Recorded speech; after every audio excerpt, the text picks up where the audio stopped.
Bismillahirrahmanirrahim. Assalamualaikum warahmatullahi wabarakatuh. Alhamdulillahirabbil alamin. Wassalatu wassalamu ala sayyidil awwalin wal akhirin. Nabiyina wa maulana Muhammadin wa ala alihi wa ashabihi ajma'in. Amma ba'd.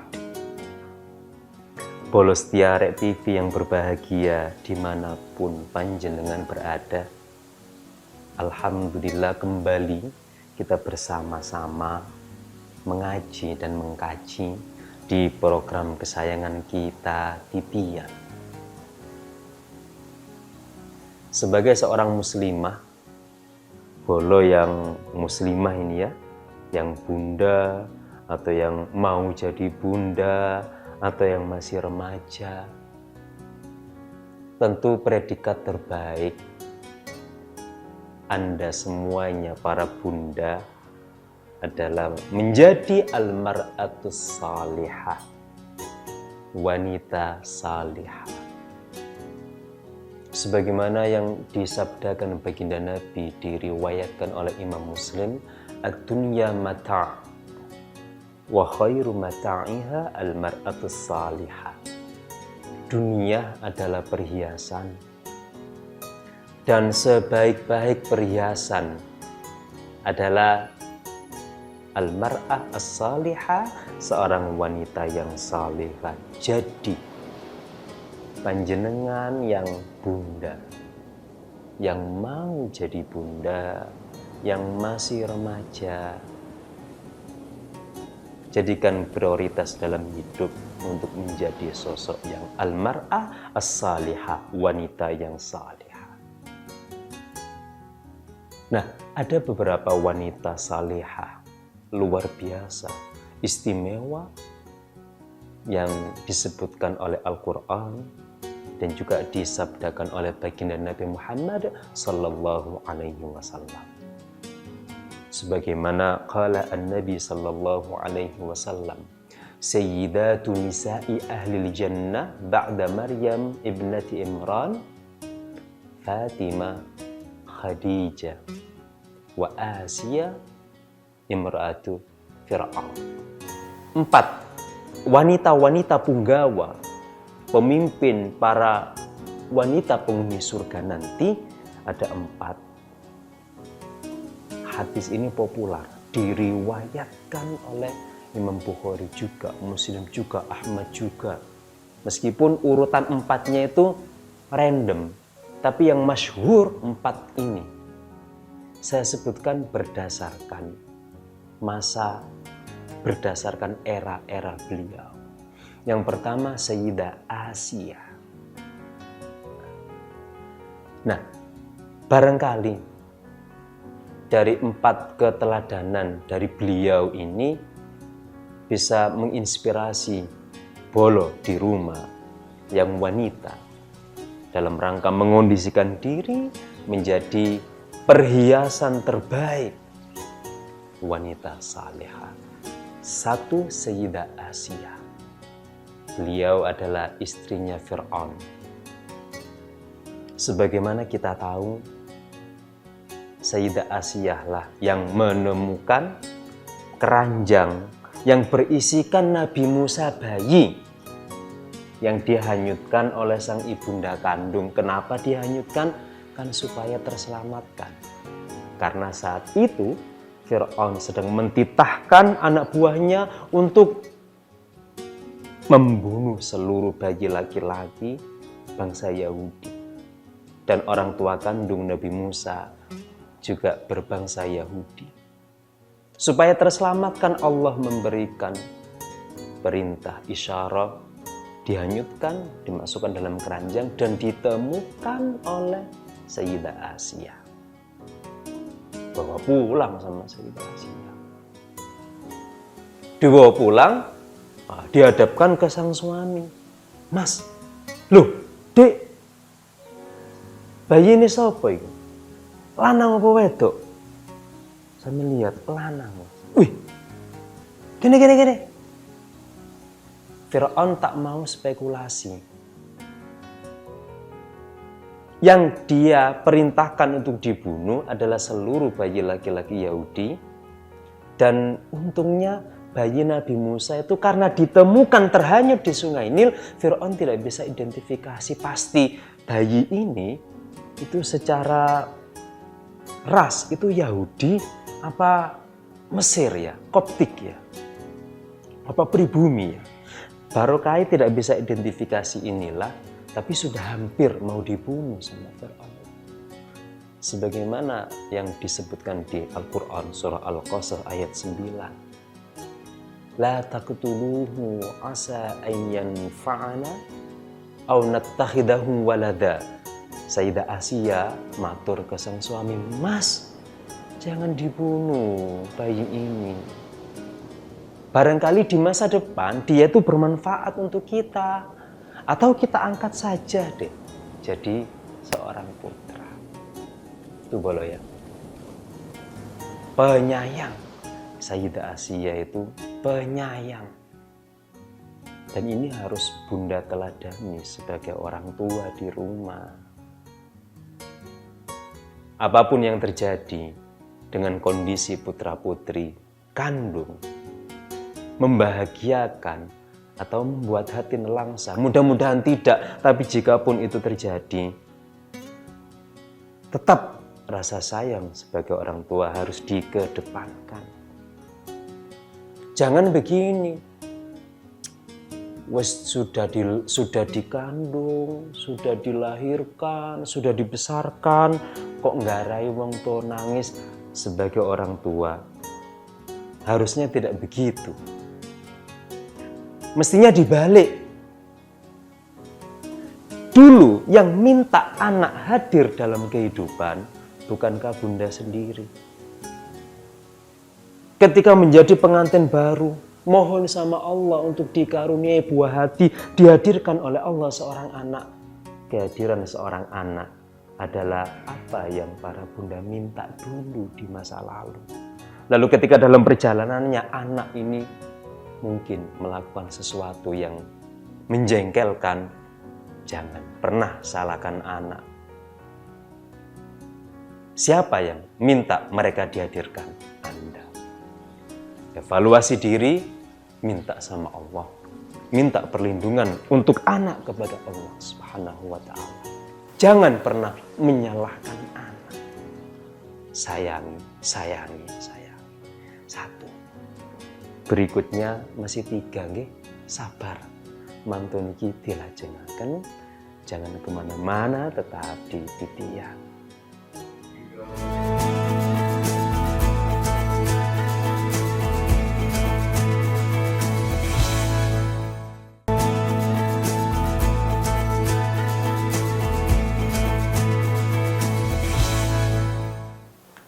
Yang pertama adalah Sayyidah Asia radhiyallahu ta'ala anha, dengan kasih sayangnya yang luar biasa, yang istimewa, harus diteladani para Bunda.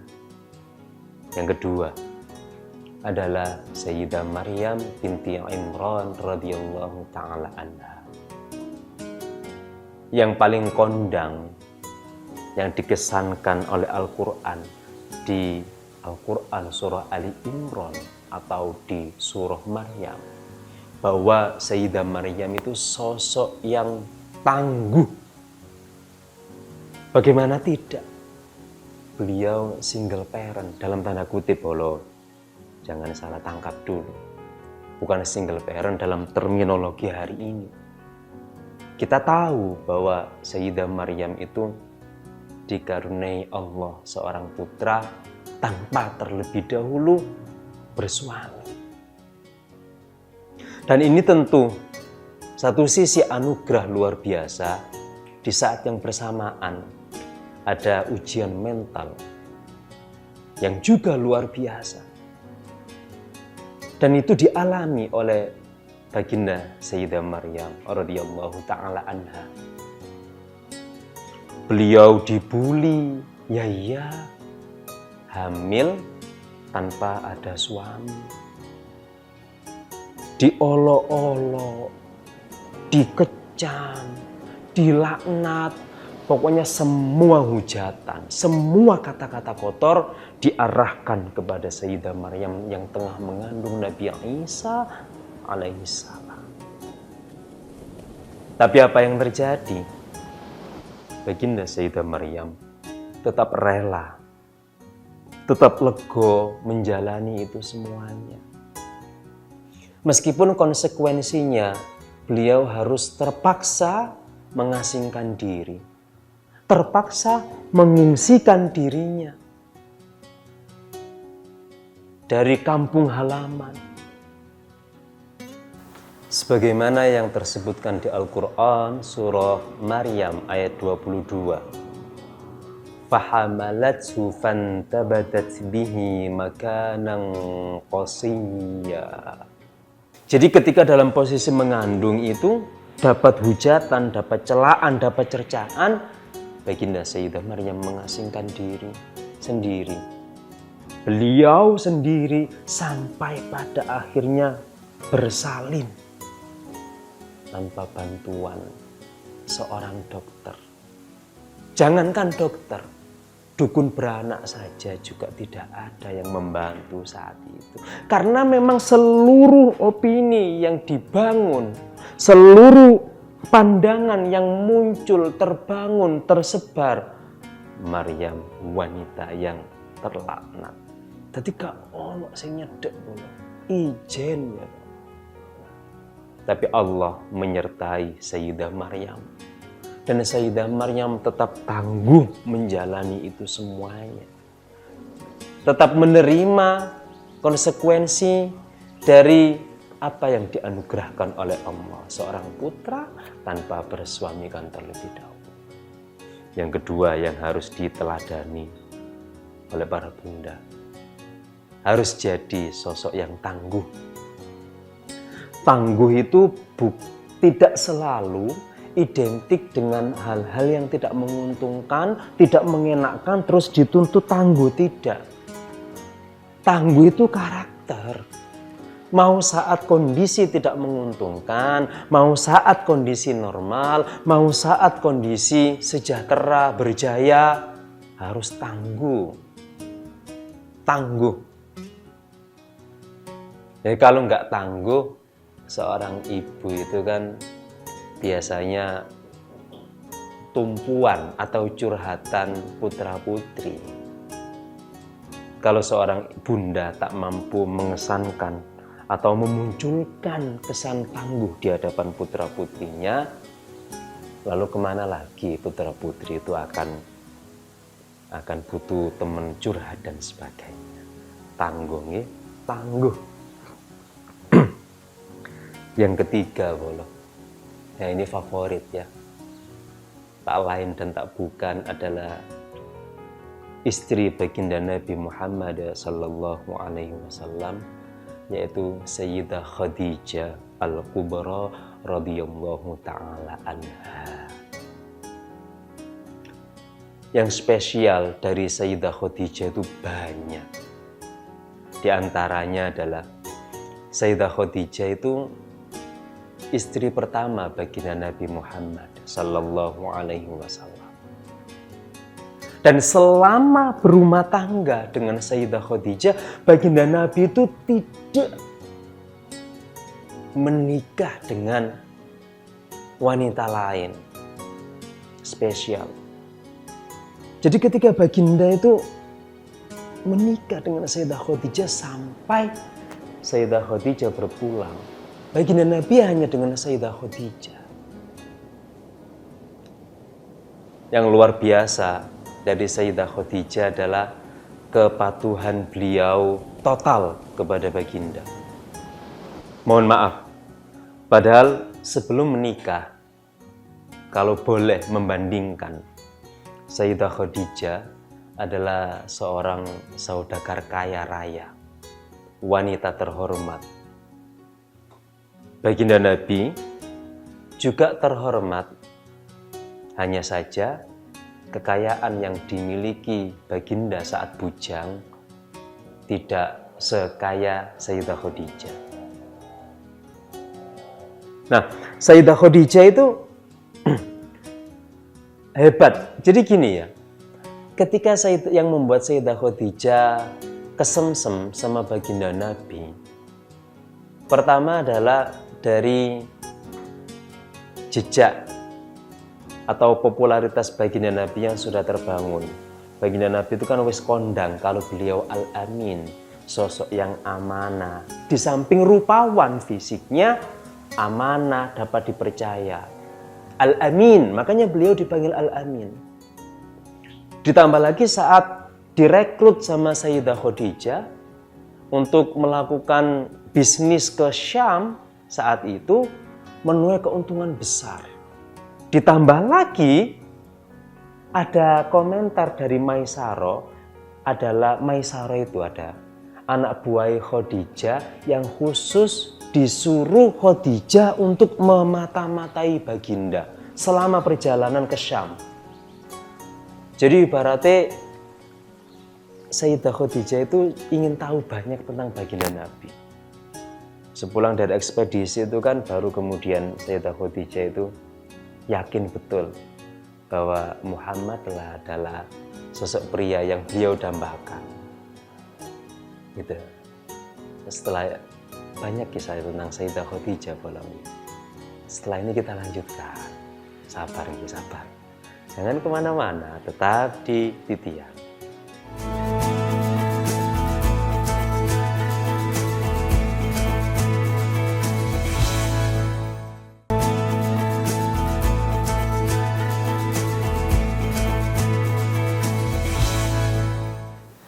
Sayyidah Khadijah itu kan melamar baginda Nabi. Jadi baginda Nabi itu dilamar sama Sayyidah Khadijah. Tapi itu melalui seorang wanita. Jadi ono mak comblangi. Padahal saat itu seluruh Sayyidah Khadijah ya, mohon maaf, meskipun usianya saat itu 40 tahun, tapi beliau tetap menjadi idola. Sayyidah Khadijah itu sebelum menikah dengan baginda itu sudah pernah bersuamikan 2 kali. Suami pertama meninggal, kemudian beliau menikah lagi dengan suami kedua sampai meninggal, sampai akhirnya beliau menikah dengan baginda. Meskipun demikian, Sayyidah Khadijah itu tetap menjadi idola. Karena memang beliau terhormat dan usia 40 masih rupawan. Apalagi asetnya banyak. Nah, ketika baginda tahu, disonding bahwa Sayyidah Khadijah berkenan untuk menjadi istrinya baginda Nabi Muhammad, itu Nabi Muhammad juga perlu beberapa saat untuk merenung dan berpikir. Tidak saat itu juga beliau memutuskan bersedia. Jadi sampai akhirnya bersedia itu. Baginda usia 25, Sayyidah Khadijah usia 40. Secara rentan waktu ada selisih 15 tahun bolo. Dan semenjak pernikahan itu, Sayyidah Khadijah mendudukkan baginda Nabi yang 15 tahun lebih muda dari beliau betul-betul sebagai seorang pemimpin rumah tangga seutuhnya. Tidak pernah Sayyidah Khadijah itu bilang tidak kalau mendapat perintah dari baginda Nabi. Tidak pernah Sayyidah Khadijah itu mendahului baginda. Entah dalam menuangkan pendapat, entah dalam apapun. Pokoknya patuh total sebagai seorang istri. Nah, keteladanan ini itu juga harus ya para bunda ini aplikasikan dalam kehidupan. Patuh total kepada suami. Sepanjang perintah suami itu tidak mengarah kepada kemaksiatan, maka kepatuhan istri kepada suami bersifat mutlak dan harus. Jadi itu etika ya. Etika itu dari Sayyidah Khadijah itu seperti itu. All in lah kepatuhannya itu. aset yang miliaran kalau dikonversi rupiah hari ini, itu juga enteng saja. Asalkan dakwah sang suami sukses, enteng saja. Bahkan ketika hendak berpulang ke rahmatullah pun, itu Sayyidah Khadijah itu masih saja memikirkan apalagi ya yang bisa saya lakukan untuk mensupport suamiku dalam syiar agama. Bunda nggih, patuh total, terus support total. Jangan kok pas suaminya berjaya, wah romantis sekali. Begitu terindikasi suaminya katanya bangkrut, mulai nyengkre, jangan. Kayak Sayyidah Khadijah gitu loh. Apapun, kapanpun, luar biasa. Yang keempat, wanita hebat berikutnya adalah masih di keluarga baginda Nabi. Tak lain dan tak bukan adalah Sayyidah Fatimah Az-Zahra radhiyallahu ta'ala anha. Sayyidah Fatimah ini tuh putrinya baginda Nabi dari nyonya Khadijah. Oh jelas rek, ibu top kaya ngono.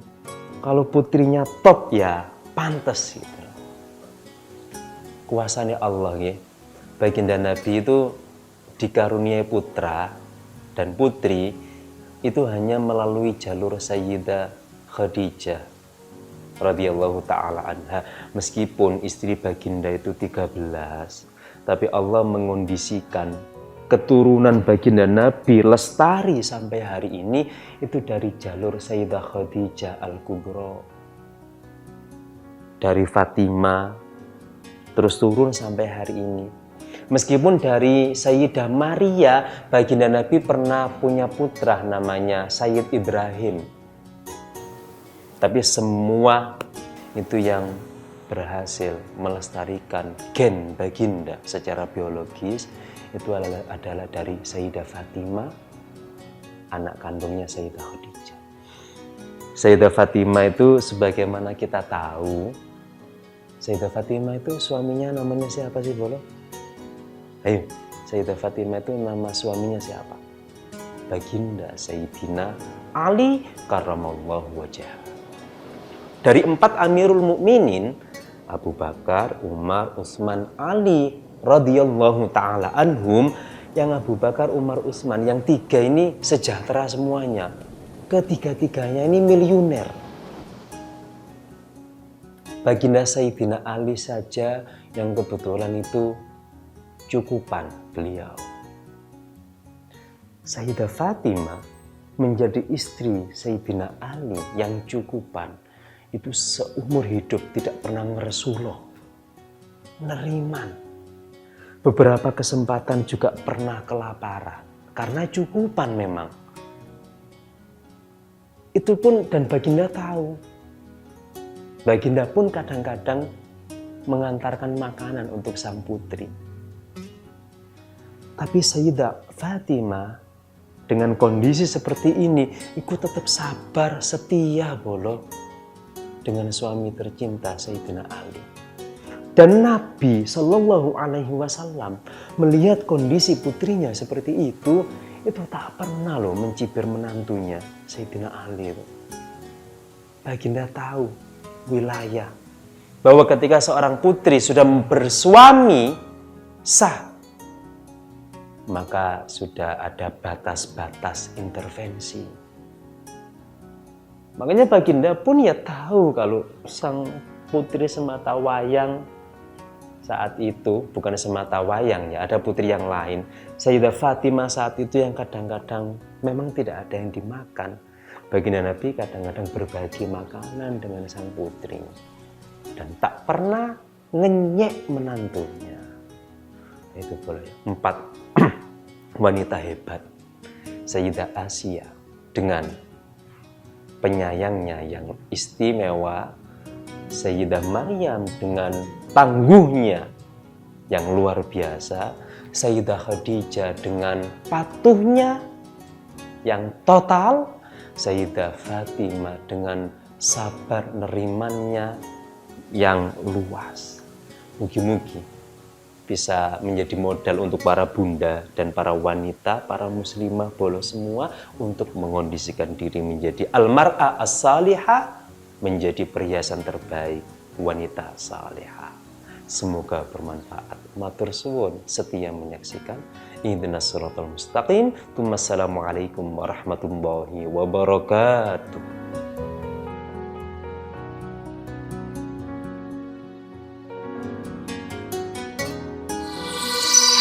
Arek TV